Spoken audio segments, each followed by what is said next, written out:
Hello all, நேற்று எபிசோடில் எத்தனை பேர் நோட் பண்ணியிருக்கீங்க?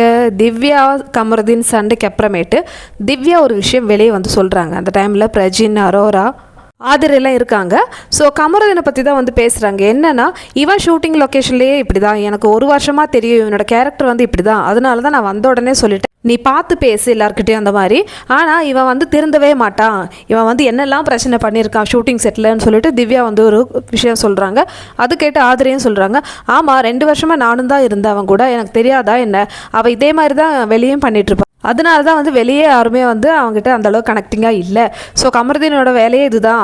இதெல்லாம் வந்து வெளியே விஷயம், அதாவது வெளியே நடந்த விஷயம் தானே. இப்போ ஷூட்டிங் லொக்கேஷனில் நடந்த விஷயம்லாம் வந்து யார் இப்போ கேட்குறாங்க? அப்போ இது பர்சனலாக தானே அட்டாக் பண்ணுறாங்க. கூட கவனிச்சுட்டு இருக்காங்களே இந்த அரோரா விஷயம், இதெல்லாம் வந்து கவனிச்சு தான் வந்து நேற்று நைட்டு அவ்வளோ ஒரு பெர்ஃபார்மன்ஸ் பண்ணாங்க. எனக்கு சிம்பத்தி கிடைக்கணும்னு சொல்லிட்டு. கண்டிப்பாக உங்களுக்கு சிம்பத்திலாம் கிடைக்காது. திவ்யாவை பற்றி அவங்களோட ஷூட்டிங் லொக்கேஷனில் நடந்த விஷயங்கள் இல்லை அவங்களோட பர்சனல் திங்ஸை வந்து இது ஷோவில் எடுத்துன்னு வந்து சொன்னால் அவங்க எப்படி ரியாக்ட் பண்ணுவாங்க? ஒருத்தர் வந்து ப்ரீ ஜட்ஜ் பண்ணிட்டா திவ்யா மேடம் வந்து அது மாற்ற மாட்டாங்க, இவங்க இப்படி தான் பண்ணுவாங்கன்னு சொல்லிட்டு ஒரு ஜட்ஜ்மெண்டல் கேரக்டர்லேயே வந்து திவ்யா இருக்கிறாங்க. ஸோ வெளியே நடந்த விஷயங்கள் சொன்னது பெரிய தப்பு. ஸோ இதெல்லாம் வந்து யார் கண்ணுக்குமே தெரியல. ஸோ நேற்று பாரு சண்டை போட்டது தான் வந்து பெரிய தப்பாக வந்து எல்லோரும் சொல்கிறாங்க.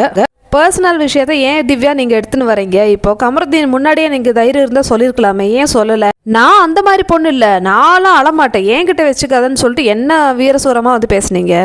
நீ தான் தைரியமான ஆளாச்சு, போய் கமரு முன்னாடி இந்த மாதிரி பேச வேண்டியதானே, அதை விட்டுட்டு எதுக்கு ஒளிஞ்சு பேசிகிட்டு இருக்க?